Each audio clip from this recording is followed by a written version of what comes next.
सखर में भी शादी करण ता अगूड़े मुड़स तलाकियल ज़ाल ऐं संदसि मुड़स खे गोलियूं हणी क़त्ल करे छॾियो।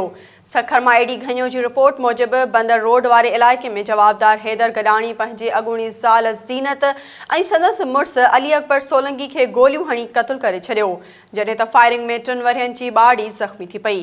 ॿुधायो वञे पियो त 4 साल अॻु ज़ीनत गडाणी पंहिंजे मुड़स हैदर गडाणी खे छॾे अली अकबर सोलंकी सां प्यार जो परणो कयो हो, जंहिं ते हैदर गडाणी अॼु 4 सालनि बाद ॿिन्ही खे सरेआम गोलियूं हणी क़त्ल करे छॾियो आहे।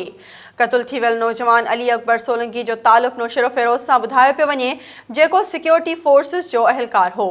प्यार जो परणो कंदड़ जोड़ो सखर सेशन कोर्ट ते हाज़िरी लाइ वञी रहियो हो त जवाबदार रस्ते में खेनि फायरिंग करे क़त्ल कयो। होॾां क़त्ल थी वियल ज़ाल मुड़स जा लाश ऐं ज़ख़्मी नींगरी खे ईदी एम्बुलेंस ज़रिए सिविल अस्पताल मुंतक़िल कयो वियो, जितां ज़रूरी कार्रवाई बाद वारसनि हवाले करे छॾियो। आख़िरी इतलाउनि ताईं वाक़े जो केस दाख़िल न थियो हो।